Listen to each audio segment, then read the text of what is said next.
Okay. सो अब हम बात करते हैं ज्योग्राफी शीट 3 के बारे में। इसमें हम प्रीवियस ईयर शीट्स के बारे में बात कर रहे थे, उसमें टॉपिक्स निकाल निकाल के उसको हम लोग डिस्कस कर रहे हैं। ज्योग्राफी से सबसे पहले स्टार्ट किया, we will do it for all the subjects. So इसमें tropical rain forest is the topic. बहुत सारा क्वेश्चंस आया हुआ है ट्रॉपिकल रेन फॉरेस्ट का, 21 में आया हुआ है, 23 में आया हुआ है ना, ऐसे करते हुए 24 में आया हुआ है। सो इसमें देखते हैं कहाँ मिलता है आपको ट्रॉपिकल रेन फॉरेस्ट। तो जनरली आपको इक्वेटर के पास मिलता है। amazon basin, Congo basin and south east Asia. इसमें से कॉन्गो बेसिन इंपॉर्टेंट है 2023 में, और then they had asked again in 2024। Yes. So 23-24 में कॉन्गो बेसिन आपका इंपॉर्टेंट हो जाता है। तो मैपिंग में है ना, उसको हम लोग बढ़िया से कर लेंगे। And it is characterised by hot and humid condition with abundant rainfall often exceeding 200 से 250 सेंटीमीटर। ओके, तो इक्वेटोरियल क्लाइमेट एक्सीडिंग 250 सेंटीमीटर। उसमें क्या था साउथ वेस्ट वाले में? 50 से 250। 50 से 250 था, तो 50 से समझ जाना चाहिए था इतनी कम बारिश तो इक्वेटोरियल रीजन में होती ही नहीं है ना। सो वहां से हमें समझ जाना चाहिए था कि नहीं होगा। जनरली हम क्या बात कर रहे हैं कि 25 से 27 डिग्री सेल्सियस जो है ईयर राउंड होगा, और it will often exceed 250 centimetre से ज्यादा की बारिश। There is no distinct dry season in this tropical rainforest area, and rainfall is generally well distributed throughout the year. Vegetation और biodiversity की अगर हम बात करें, so this is one of the most diverse ecosystems on earth, जिसमें बहुत सारे variety of trees मिलेंगे, epiphytes मिलेगा। Now epiphytes is something which has been time and again asked by UPSC 2021 में latest पूछा गया था आपका। Now what are epiphytes? Are they parasites? Epiphytes जो हैं, are they parasite? They are not parasite. These are just plant which grows on another plant, सिर्फ for just support, not parasitic, just for support. Okay, just for support, not parasitic. Okay. Is it a mensualism? किसी को नुकसान हो रहा है? किसी को नुकसान हो रहा है? It's a commensalism. Commensalism, epiphyte को फायदा हो रहा है, large tree is unbothered. Large tree जो है वो क्या हो रहा है? It is unbothered, and your this thing, your okay, just a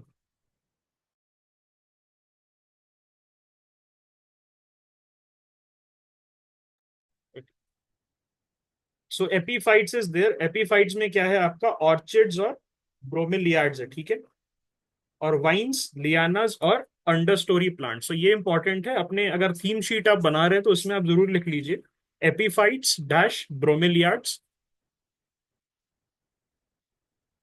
okay.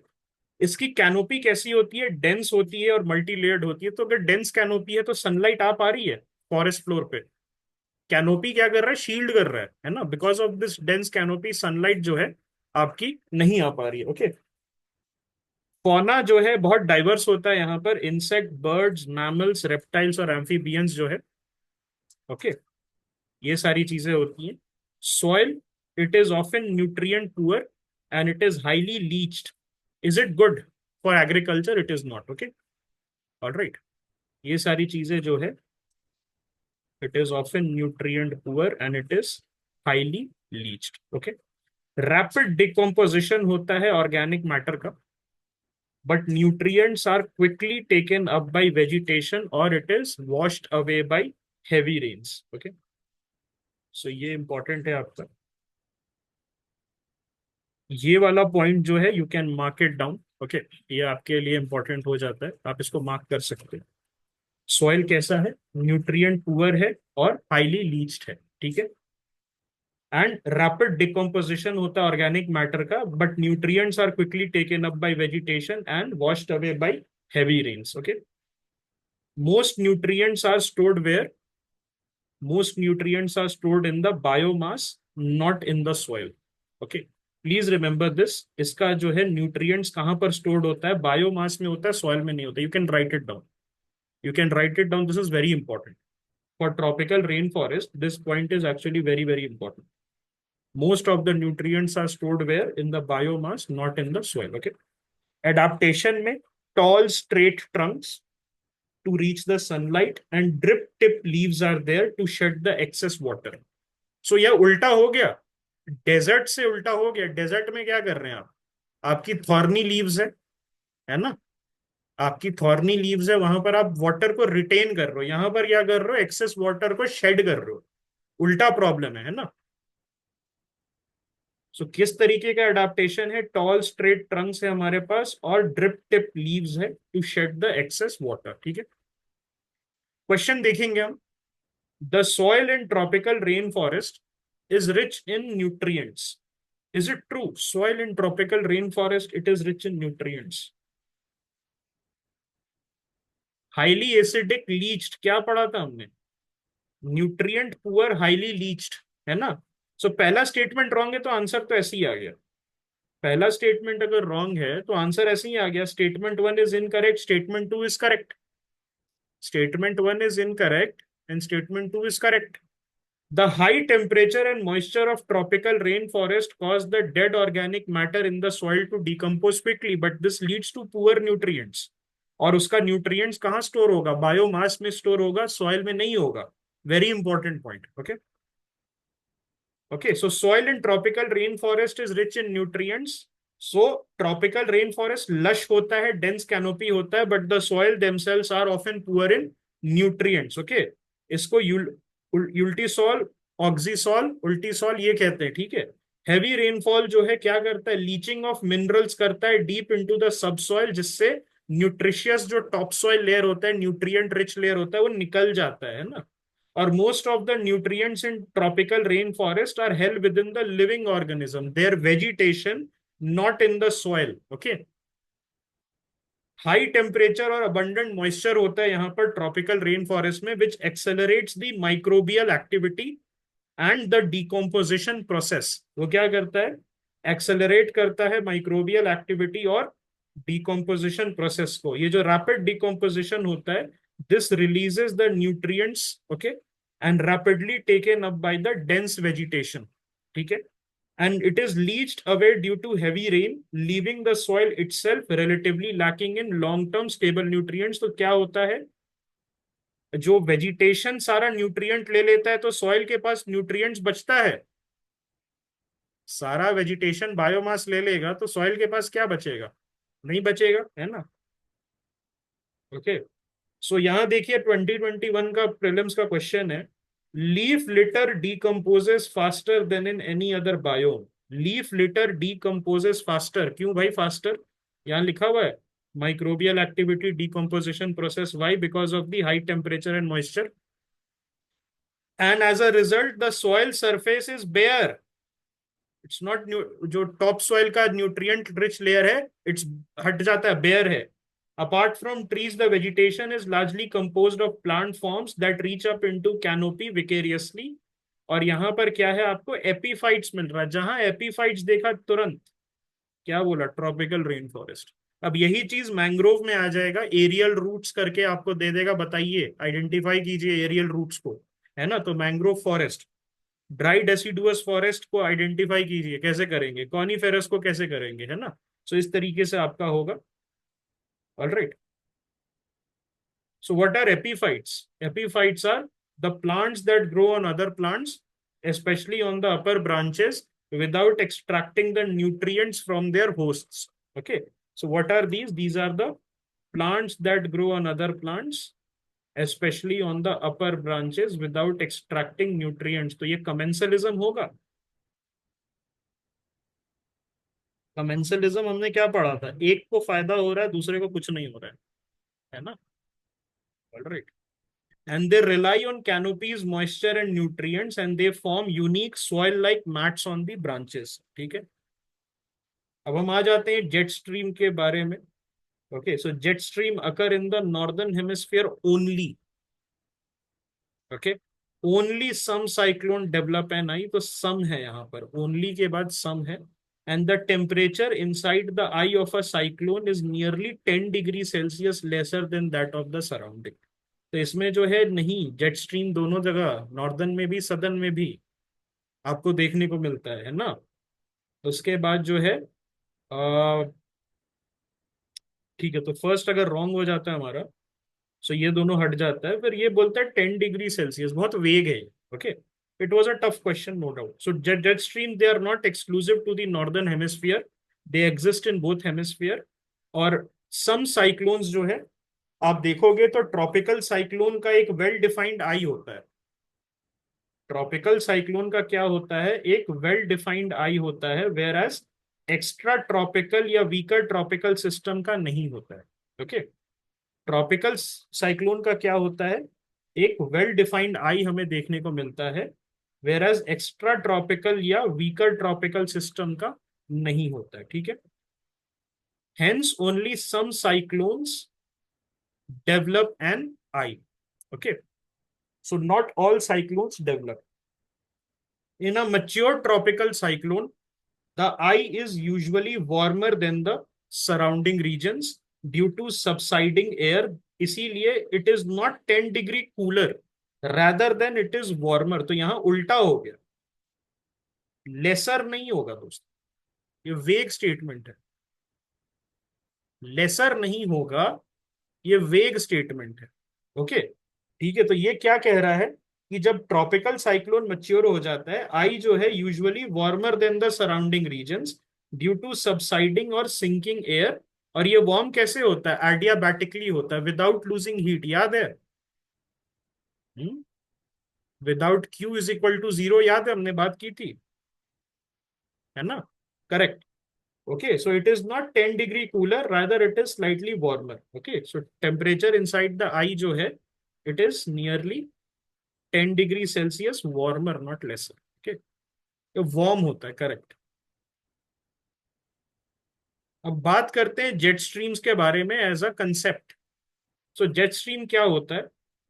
These, first of all, these are fast flowing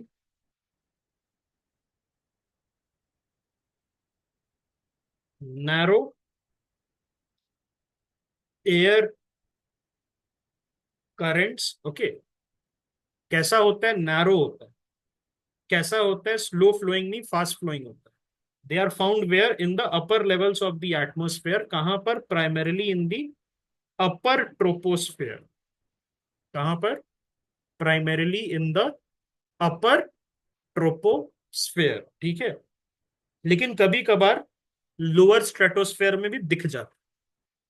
और ये ग्लोबल वेदर पैटर्न्स जो है, इंक्लूडिंग द इंडियन मॉनसून, उसको इम्पैक्ट करता है। याद है हमने बात की थी ईस्टर्ली जेट स्ट्रीम और वेस्टर्ली जेट स्ट्रीम के बारे में? कैसे ईस्टर्ली जेट स्ट्रीम आता है तो वेस्टर्ली चला जाता है, वेस्टर्ली आता है तो ईस्टर्ली चला जाता है ना? तो उनका आना जाना उससे जो है आपका बनता है ना। लोकेशन और ऑल्टीट्यूड की अगर हम बात करें, so it is typically found between 9 kilometre to 14 kilometre above the sea level, near the tropopause. याद है ट्रोपोपॉज, जहां पर आपका टेम्परेचर का जो गिरना है वो रुक जाता है, पॉज हो जाता है ना? ट्रोपोपॉज। ओके, कांस्टेंट वाला जो, यस। विंड स्पीड्स जो है, they can range from 110 kilometres to over 400 kilometres. तो these are one of the strongest winds on earth. ये जो जेट स्ट्रीम्स हैं, these are some of the strongest winds on earth. Northern, okay, northern hemisphere में study क्यों किया जाता है? Because more populated land masses है। और सदर्न हेमिस्फीयर में भी एग्जिस्ट करता है, जैसे कि subtropical jet stream and the polar front jet. Okay, और डायरेक्शन ऑफ फ्लो क्या है? जेट स्ट्रीम्स जो है, they flow west to east. Okay, इनका जन इनका जनरल फ्लो क्या है? जनरली जो है ये वेस्ट टू ईस्ट फ्लो करते हैं। Okay, though they can have substantial meanders and waves as well, जिसको आप क्या कहेंगे? Rossby waves. What are Rossby waves? Jet stream generally जो है वेस्ट टू ईस्ट फ्लो करेंगे। ओके, जेट स्ट्रीम जो है, they will be flowing from where? They will be flowing from west to east. लेकिन क्या होता है, लेकिन यहां पर जो है, अगर आपका उसमें थोड़ा सा मियांडर्स आ जाए और वेव्स आ जाए, ओके, तो उसको हम बोलेंगे कि these are Rossby waves. Okay, I hope this is clear. Yes, Rossby waves को और क्या कहते हैं? रॉसबी वेव्स को जो है हम लोग प्लैनेटरी वेव्स भी कहते हैं। और ये किधर नेचुरली अकर करता है? ये नेचुरली जनरली रोटेटिंग फ्लूइड्स में करता है। कहाँ देखने को मिलता है? रोटेटिंग फ्लूइड्स जो है वहां पर हमें नेचुरली देखने को मिलता है। ओके,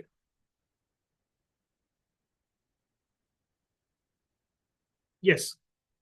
फॉर्मेशन मैकेनिज्म अब देखते हैं, तो जेट स्ट्रीम कहां पर बनते हैं? अलोंग शार्प टेम्परेचर ग्रेडियंट्स, जहां पर बाउंड्रीज होता है वार्म और कोल्ड एयर मास का। एयर मास सभी को समझ में आ गया, जिस एयर का क्वालिटी जो है कहाँ का, लैंड का क्वालिटी ले लेता है।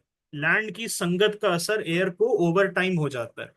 आपका लैंड अगर हॉट है तो ओवर टाइम एयर जो है वही लैंड का क्वालिटी ले लेगा। अगर आपका लैंड कोल्ड है, मॉइस्ट है, तो उसी तरीके का आपका एयर जो है क्वालिटी ले लेगा। ओके, सो ये बेसिकली कहाँ बनता है? Boundaries between warm and cold air mass. Okay, so jet stream they form along the sharp temperature gradients. Okay, polar front bit कहाँ बनता है? between polar cold air and mid latitude warm air mass के पास। greater the temperature contrast, stronger the pressure gradients leading to faster wind। ये बहुत important है। जितना ज्यादा temperature का कॉन्ट्रास्ट होगा between the two conflicting air masses, उतना जो है आपका प्रेशर ग्रेडियंट स्ट्रांग होगा, and this will leads to what? Making of faster winds. तो ये जो है पॉइंट आप जरूर से नोट डाउन कीजिए, ये इंपॉर्टेंट है। Okay, greater the temperature contrast, stronger the pressure gradient and faster the wind. Okay, Coriolis force obviously उसका भी एक्शन होता है। सो अर्थ का जो रोटेशन होता है वो क्या करता है? Deflects the winds to the right in the northern hemisphere. Again, this is very important. And to the left in the southern hemisphere. अर्थ का जो रोटेशन होता है वो क्या करता है? डिफ्लेक्ट करता है विंड को राइट में नॉर्दर्न हेमिस्फीयर में, और लेफ्ट में सदर्न हेमिस्फीयर में। और ये क्या करता है? This deflection will help in confining these high speed wind corridors along certain latitude. तो ये क्या इंश्योर करता है? कि हर जगह इधर उधर ना चले जाए। कोरियोलिस फोर्स की वजह से ये जो जेट स्ट्रीम्स होते हैं ये सर्टेन एरियाज में कन्फाइन हो जाते हैं। ओके, सो डिफ्लेक्शन किधर होता है? Deflection is towards the right in the northern hemisphere and towards the left in the southern hemisphere. Okay, pressure gradient force के बारे में हम बात करते हैं। सो एरियाज जहां पर एक स्टीप प्रेशर ग्रेडियंट बनता है, जहां क्विक चेंजेस हमें देखने को मिलता है प्रेशर में, विंड्स जो है एक्सेलरेट करता है। किस लिए? बैलेंस करने के लिए फोर्सेस। जहां स्टीप प्रेशर ग्रेडियंट आपका बन रहा है, so what is this steep pressure gradient? बहुत क्विक चेंजेस आ रहा है प्रेशर में। आपको जो है जैसे जैसे आप आगे बढ़ रहे हैं बहुत जल्दी जल्दी प्रेशर में चेंज आ रहा है। विंड फिर क्या करेगा? एक्सेलरेट करेगा उस फोर्स को बैलेंस करने के लिए। And when this will combine with the Coriolis force, तो कोरियोलिस फोर्स किससे लगता है? अर्थ के रोटेशन से लगता है। जब ये कोरियोलिस फोर्स से कंबाइन कर जाएगा, सो उसके बाद नैरो बैंड्स में जो है चैनल हो जाएगा। वाई? बिकॉज कोरियोलिस फोर्स क्या कह रहा है? कोरियोलिस फोर्स इज सेइंग कि भाई तुम कहीं और नहीं जा सकते हो, इसी नैरो बैंड में रहो। I am the earth's rotation, I am because of the earth's rotation you will be confined to these narrow bands. तुम पूरे अर्थ में हैवॉक नहीं मचा सकते हो। You can not go across the world on a tour, you can only be in this narrow band.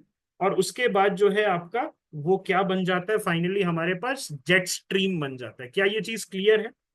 Simple सा है, sharp temperature gradient आपका बन रहा है बाउंड्रीज पे बिटवीन एयर मासेस। जितना ज्यादा टेम्परेचर का कॉन्ट्रास्ट रहेगा दोनों के बीच में, उतना ज्यादा स्ट्रॉन्ग और प्रेशर वाला विंड्स आपका बनेगा, उतना ज्यादा फास्टर विंड्स बनेगा।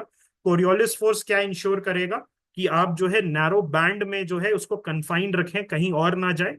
और उसके बाद जो है when these two pressures will combine, these two forces will combine, तो we will have the jet stream. Okay, क्या ये चीज सबको समझ में आ गई? How the jet streams are formed? Everybody understood how the jet streams are formed? Is there anyone who did not understand? Okay, so इस तरीके से आप देख सकते हो ये जेट स्ट्रीम का मैप है across the world.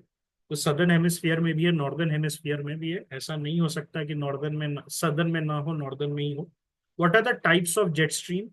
So you have the polar front jet or the PFJ, which is found around the 60 to 70 degree latitude in both hemisphere.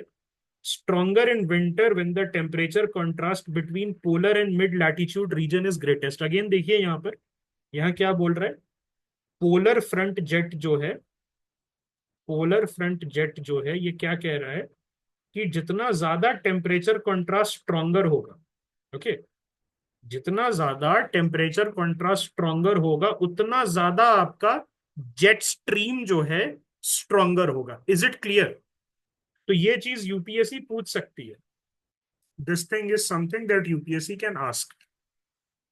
फिर हम बात करते हैं सब ट्रॉपिकल जेट के बारे में। ये 20-30 डिग्री लैटिट्यूड पे मिलता है। This is linked with the Hadley cell circulation and it is stronger in winter season.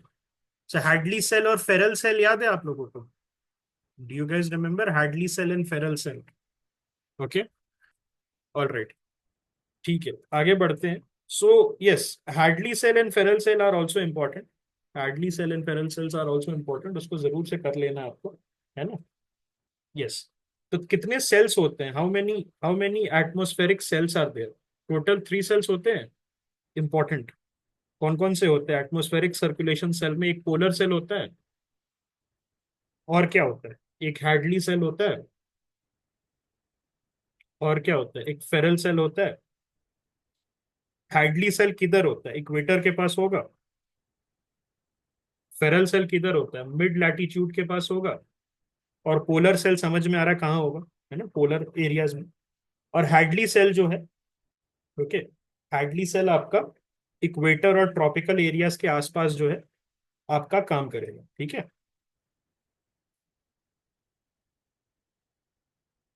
So what is, मतलब सेल में हो क्या रहा है? अगर मैं बात करूं सिंपल सा, ये सर्कुलेशन सेल में हो क्या रहा है? Air is rising, air rises and sinks, then it rises and then it sinks, है कि नहीं?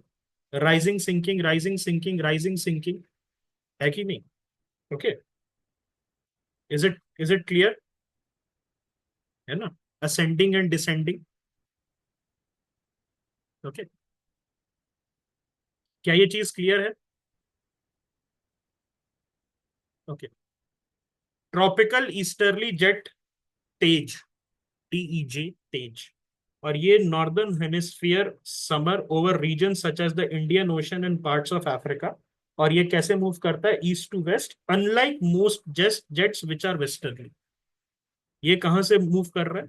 East to west, unlike most jets which are westerly. Okay, other localize jets are also there, like the Somali jet, जो कि Indian monsoon को कर रहा है। Somali jet is important. Okay, ये क्या कर रहा है? इंडियन मॉनसून को जो है इम्पैक्ट कर रहा है। ओके, स्ट्रेटोस्फेरिक इंट्रूजन जो है, it can also temporarily create and strengthen some of the jets. What is the significance of jet stream? So jet stream जो है, they steer the storm system, influence करता है rainfall pattern को, और it causes rapid changes in weather, है ना, sudden temperature change हो जाना। तो ये सारी चीजें जो है, जब जेट स्ट्रीम का पोजीशन शिफ्ट होता है, हमने मॉनसून में पढ़ा था, मॉनसून में कैसे समर सीजन से विंटर सीजन में जब हम ट्रांजिशन कर रहे हैं, तो कैसे आपका वेस्टर्ली जेट स्ट्रीम एक्ट कर रहा है, ईस्टर्ली जेट स्ट्रीम एक्ट कर रहा है, एक जा रहा है तो दूसरा आ रहा है ना। In the Indian subcontinent, shift in the jet stream, particularly the subtropical westerly jet, impacts the onset of monsoon and the winter rain in North India. Aviation में भी यूज होता है। सो एयरलाइन क्या करती है? जेट स्ट्रीम्स को use करती है टाइम और फ्यूल बचाने के लिए। वो क्या करती है? They ride along the high speed winds. Okay, generally eastward flights जो होते हैं, बिकॉज हम बोल रहे हैं वेस्ट टू ईस्ट जा रहा है ना, क्या बोल रहे हैं? वेस्ट टू ईस्ट जा रहा है। सो ईस्टवर्ड फ्लाइट्स जो है उसको क्या कर रहा है? कन्वर्सली वेस्ट बाउंड, जो वेस्ट बाउंड फ्लाइट्स होता है, दे मे अवॉइड और minimize traveling against the strong jets, because if you are traveling against the strong jets, what is going to happen? Time and fuel लगेगा ज्यादा। Okay, push आपको, जैसे मान लो कि aeroplane है आपका ऐसे, ठीक है, तो यहां से अगर पुश आ रहा है तो obviously you will have to cut across this. और अगर आपका एरोप्लेन ऐसे है और आपको हेल्प मिल रहा है, तो आपको कम फ्यूल लगेगा, है ना।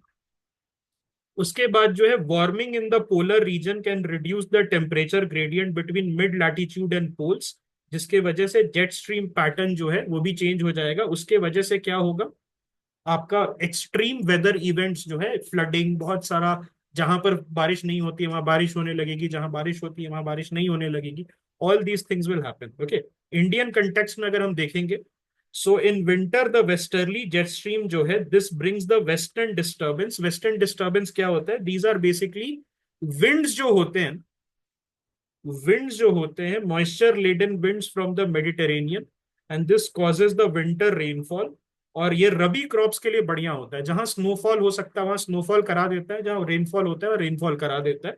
और ये क्या करता है आपका, ये बेसिकली मॉइस्चर पिकअप करता है आपका ब्लैक सी, कैस्पियन सी वगैरह से, मेडिटेरेनियन सी से, और उसको लेते हुए आ जाता है आपका मॉनसून ऑनसेट के लिए। ट्रॉपिकल ईस्टर्ली जेट और सब ट्रॉपिकल जेट जो है, दोनों एक अच्छा रोल प्ले करता है। और ये जो है बेसिकली या तो फैसिलिटेट करेगा या हिंडर करेगा रेन बेयरिंग मॉनसून को, डिपेंडिंग ऑन देयर पोजीशन। और intense summer heating of the Tibetan plateau जो होता है, उससे भी जेट स्ट्रीम का लोकेशन और स्ट्रेंथ डिटरमाइन होता है। और उसके वजह से ही आपका साउथ वेस्ट मॉनसून का टाइमिंग और इंटेंसिटी जो है वो आपका डिटरमाइन होता है। ठीक है, सो इस तरीके से आपका जेट स्ट्रीम जो है, this is over. Okay, any doubts that you guys have in jet stream?